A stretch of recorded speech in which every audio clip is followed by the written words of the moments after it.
When I was younger, I was much more inclined to get deeply obsessed with a movie, or game, or TV show. But as an adult, I spend my time working on videos, podcasts, and other creative projects, and spend what free time I have hanging out with my family or my friends, often playing tabletop games and telling our own stories. This has been a healthy shift for me in many ways. I'm more active and less lonely, but I feel it's also still important to try to seek out and take in new and engaging media as a passive spectator rather than always being an active storyteller. And important to do that not just as a creative, but as a human being. It's healthy to let go and get outside of yourself for a little bit. And I've been trying to make more time for myself to do that, though I haven't been great at it. And I really liked what I'd read of One Punch Man, but I didn't have any strong emotional attachment to it. And after reading a bunch of the Murata redraw years ago, I haven't taken the time to catch up or watch much of the anime. It's something I thought was gorgeous. Murata has been one of my favorite comic artists for many years, going back over a decade ago when I read Eyeshield 21, and very funny and original and important, especially as far as subversions of shonen tropes and superhero narratives go,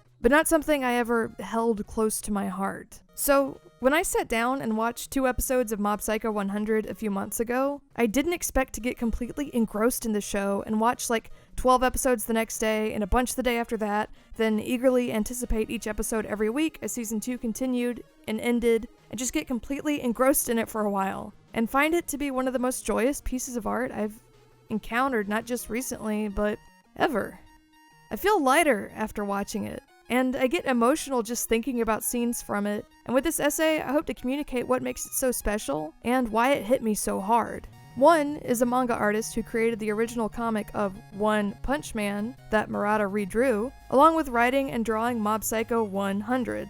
The conceit of One Punch Man is the story's hero, Saitama, can basically defeat any opponent with one punch. So comedy and action have to come from outside of the typical tension of whether or not a protagonist can defeat a villain in combat. That question is already answered, so one moves on to more unique and entertaining concepts with the series. Mob Psycho 100 is about Shigeo Kageyama, or Mob, a middle school boy and psychic who is tremendously powerful, like insane superhuman psychic abilities. His mentor is Reigen Arataka, an adult fake psychic con man who has deliberately positioned himself as Mob's teacher to use Mob and profit off of him. Powerful psychic or not, Mob is deeply emotionally repressed and dissatisfied with his life. He's out of shape, he's unpopular, he's gullible, and he isn't smart or charming. Mob's life feels empty, and he envies people like his brother Ritsu, who is not psychic but who makes good grades and is well liked. The show displays a counter that slowly tallies up hits to Mob's emotional state as episodes go on.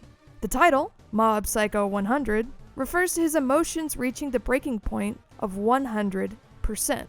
Along with, I think someone pointed this out to me on Twitter but I can't find it now, referring to mob rule, mob mentality, mob psychology, and the like. With a lot of the show's plot involving cults, shady organizations, politicians, Reigen scamming people using cold reading and other con techniques, etc.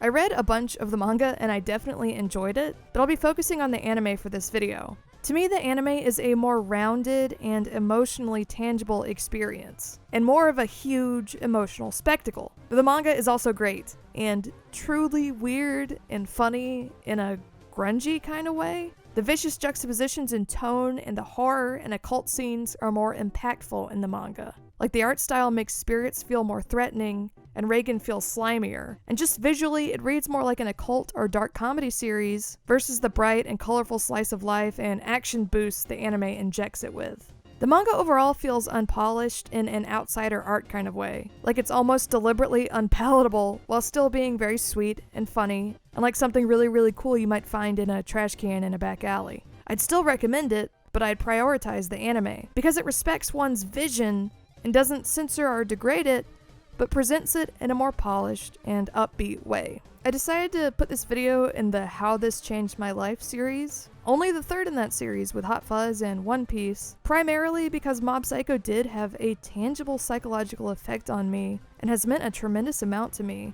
both while I watched it and in the time after I watched it. I haven't made a video in this series in a while, and I don't know if any piece of media I was new to since I started the channel over 4 years ago has had as much of an impact on me as Mob Psycho 100 did. Maybe Hereditary, but I don't think Hereditary so much changed my life as it made me feel less alone in grief.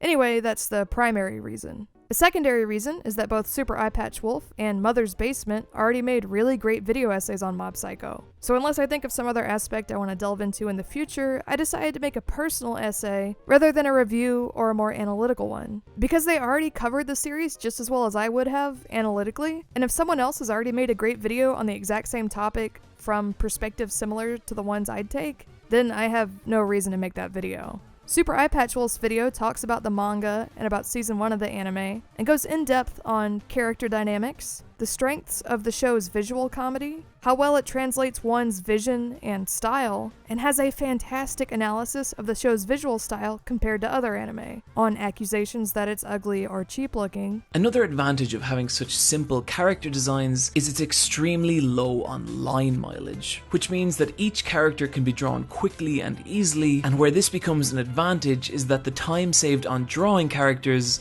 can be used to pose them out in all manner of interesting ways, making for some great expressive animation. This again leads back to the idea that if you were to take a still of both shows, it can certainly appear that something like Irregular has more visually going on, but seeing both shows in motion tells an entirely different story. And an exploration of what makes the show so special, especially visually, but also in its ideology. Mother's Basement has a bunch of videos about Mob Psycho, and I'd especially recommend his video on why it's his favorite anime, his video analyzing the season 2 opening, which is now my favorite anime opening ever, and which has a million Easter eggs for fans of the show, as well as references to the entire history of animation as an art form, which he breaks down brilliantly in the video. This is a zoetrope, an early form of animation that actually predates film. Of course, as this is a computer-generated animation, and they could have just animated the characters independently, they didn't actually have to make a model that would work for the illusion, but they did anyway. If you were to 3D print this sculpture out and correctly spin it around, it would actually animate, which is pretty darn impressive attention to detail. Along with his essay about Mob and Saitama as superhumans and how one handles them. His analysis, especially of the opening,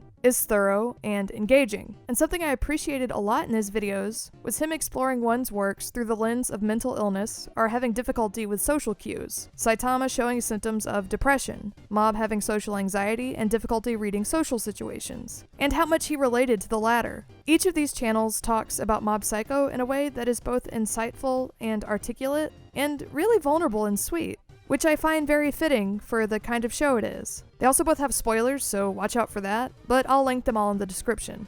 I'm going to talk at length about the show's themes, but not get too much into specific narrative points, so this video won't really have specific plot spoilers, though if you want to go in with a totally clean slate, this might not be the video for you.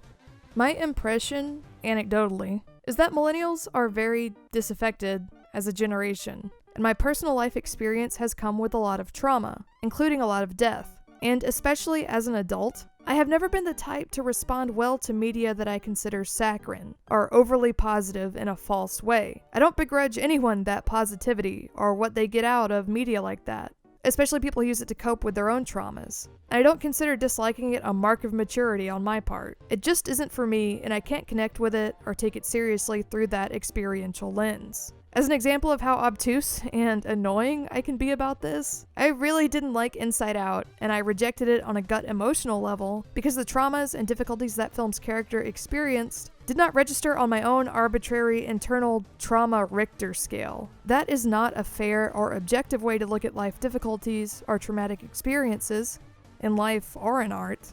But when a piece of media is beckoning me to engage with it at that base emotional level, it's hardly an objective ask.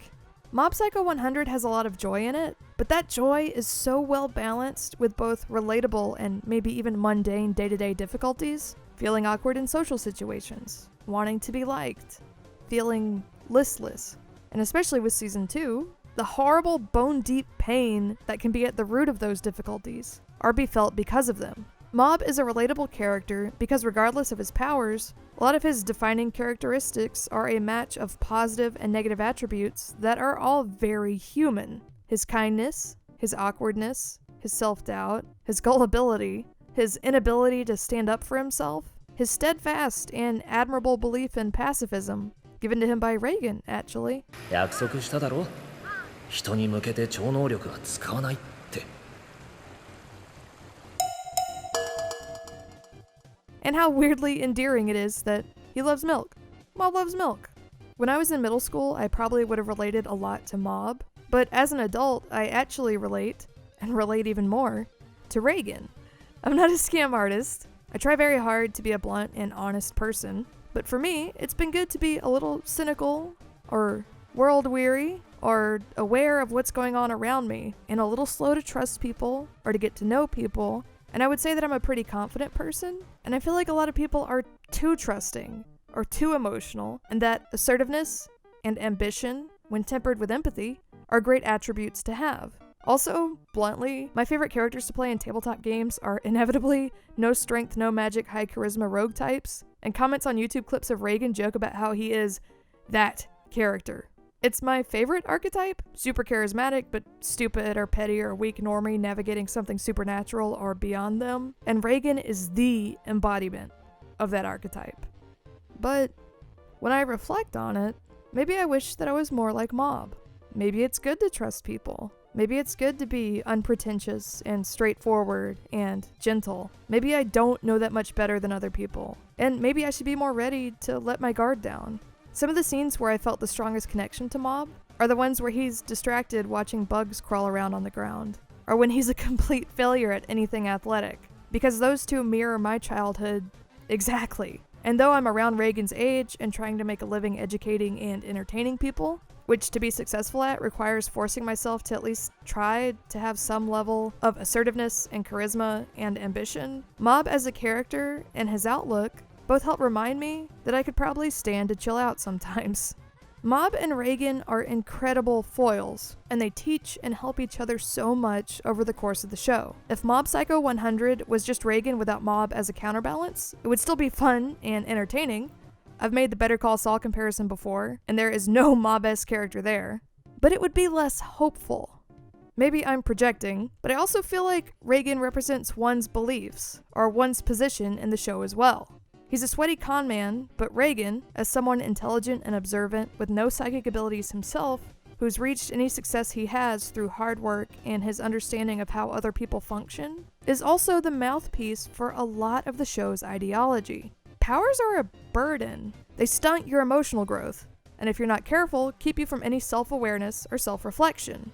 You should focus on what actually matters, you as a human being, and not put all of your value as a person and all of your identity and some standout quality you have that you didn't earn. A lot of Reagan's scenes hit this home the strongest, but Mob Psycho 100 overall heavily emphasizes self-improvement and self-reflection rather than reliance on largely unearned attributes like talent, beauty, and academic ability. And not just subtextually, but very bluntly and openly.